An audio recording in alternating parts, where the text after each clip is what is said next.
Ang pagliligtas ni Diwan Agnem kay Lyra sa ilalim ng madilim na kalangitan ng Encantadia, kung saan ang buwan ay natatakpan ng nagbabantang ulap at ang hangin ay nagdadala ng amoy ng abo at dugo, naganap ang isa sa pinakamadilim na kabanata ng kasaysayan ng mga diwata.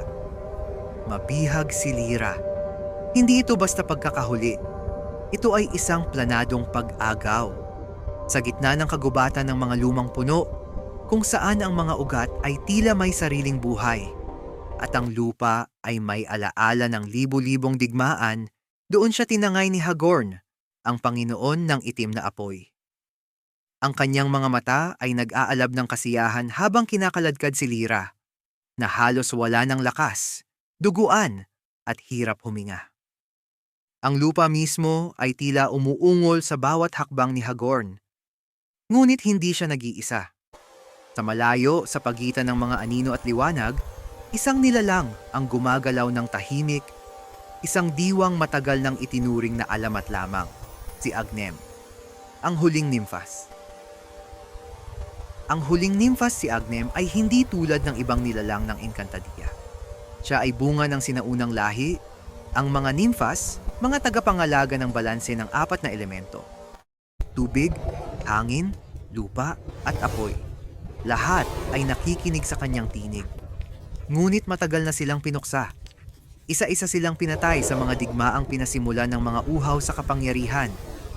At sa bawat patak ng dugo ng kanyang lahi, lalong tumibay ang panata ni Agnem. Hindi na muling hahayaang mamatay ang inosente.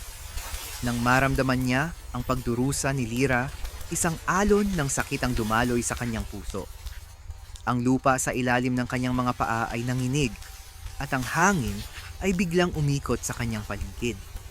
Tinundan niya ang bakas ng dilim, ang unang sagupaan. Sa gitna ng isang malawak na clearing, huminto si Hagorn. Inihagis niya si Lyra sa lupa na parang isang basurang wala ng silbi. Bahagya pa itong huminga, ang dugo ay umaagos mula sa sugat sa kanyang tagiliran. Mahina, malamig na sambit ni Hagorn. Ganito pala ang sinasabing pag-asa ng Encantadia. Bago pa man niya tuluyang tapusin ang buhay ni Lyra, biglang umangat ang lupa sa paligid niya. Ang mga tipak ng bato ay tila may sariling isip. Sabay-sabay na umangat at bumalot sa kanyang mga paa. Isang tinig ang umaling awngaw. Hagorn! Lumingon siya. Sa harap niya ay nakatayo si Agnem. Ang kanyang mga mata ay kumikislap sa berdeng liwanag. Ang buhok ay tila hinahaplos ng hangin kahit walang itim. Ang lupa sa kanyang paligid ay buhay. Isang hakbang pa, mariing sabi ni Agnem, at lulunurin ka ng lupang tinatapakan mo. Ngumisi si Hagorn.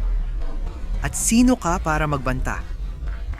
Dahan-dahang itinaas ni Agnem ang kanyang palad at mariing iniutos. Lupa, lamunin mo siya. Biglang bumuka ang lupa sa ilalim ni Hagorn. Ang malalalim na bitak ay sumiklab na parang bibig ng halimaw, handang lunukin ng Panginoon ng itim na apoy. Ang mga ugat ng puno ay gumapang. Tinubukang igapos ang kanyang katawan. Ngunit si Hagorn ay hindi basta kaaway.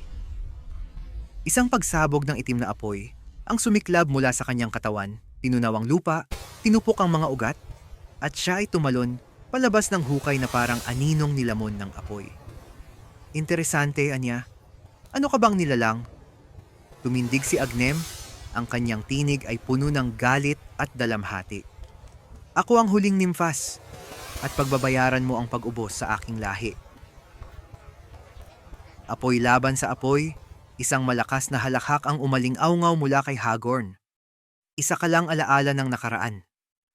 Itinaas niya ang kanyang kamay, at isang sibat ng itim na apoy ang mabilis na lumipad patungo kay Agnem. Tinamaan siya sa dibdib. Ang lakas ng impact ay nagpatumba sa kanya at nag-iwan ng bakas ng paso sa kanyang balat. Ngunit bumangon siya. Dumura ng dugo si Agnem, ngunit ang kanyang mga mata ay nag-aalab pa rin. Apoy laban sa apoy. Bulong niya.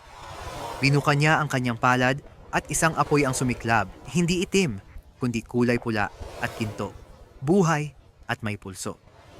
Nang magsalpukan ng dalawang apoy, ang hangin ay sumabog. Ang mga puno ay nagliyab at ang lupa ay natunaw na parang wax. Nagtagisan sila ng lakas. Dalawang apoy na naglalaban para sa dominasyon. Ngunit unti-unting nanaig si Hagorn.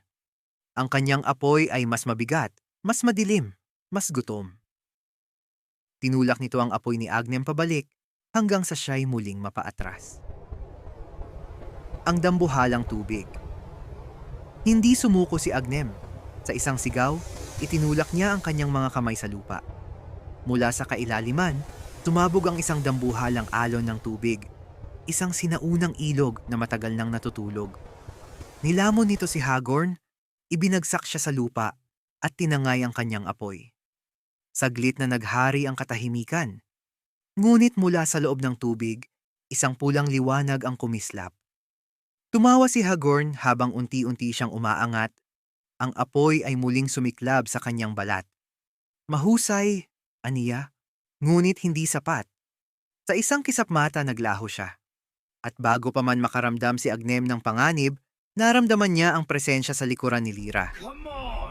Ang pagkakasaksak, "Hindi!" sigaw ni Agnem. Itinaas niya ang kanyang kamay. "Hangin! Pigilan mo siya!" Isang malakas na bugso ng hangin ang tumama kay Hagorn, ngunit agad itong sinagupa ng isang pananggalang na apoy. Ang hangin ay natunaw, ang apoy ay nanatili. At sa isang iglap, tumaksak si Hagorn. Tumagos ang talim sa katawan ni Lyra. Ang sigaw ni Agnem ay pumunit sa himpapawid. Ang galit ng nimfas sa galit at sakit, inutusan ni Agnem ang kalikasan mismo. Ang mga ugat ng puno ay sumibol mula sa lupa, tinalian si Hagorn. Hinigpitan ang kanyang mga galamay. Pinag-isa ni Agnem ang lahat ng elemento, tubig, hangin, lupa at apoy, sa isang dambuhalang pagsabog ng kapangyarihan. Isang bagsak ang pinakawalan niya, sapat para durugin ang isang kaharian. Ngunit si Hagorn ay mabilis. Naging isang bilog na apoy ang kanyang anyo at nakalayo bago pa man tuluyang tamaan. Ang bagong buhay na iwan si Agnem kay Lyra. Nakahandusay ito, ang kaluluwa ay unti-unti nang naglalaho. Lumuhod si Agnem at niyakap siya. "Hinding-hindi ka mawawala sa akin," bulong niya. Sa isang huling panalangin, binigkas niya ang sinaunang salita, mga salitang mas matanda pa sa Encantadia. Mula sa kanyang palad ay lumabas ang apat na liwanag: berde, kayumanggi, pula, at asul. Ipinatong niya ito sa tiyan ni Lyra. Ang kaluluwang papawi ay muling nabuo. Bumalik ang hininga, ang lakas, at ang buhay. Ngunit may kapalit. Si Lyra ay muling isinilang. May kakayahang maglaho, gumamit ng kapangyarihan. Ngunit nanatiling isang Ifrit.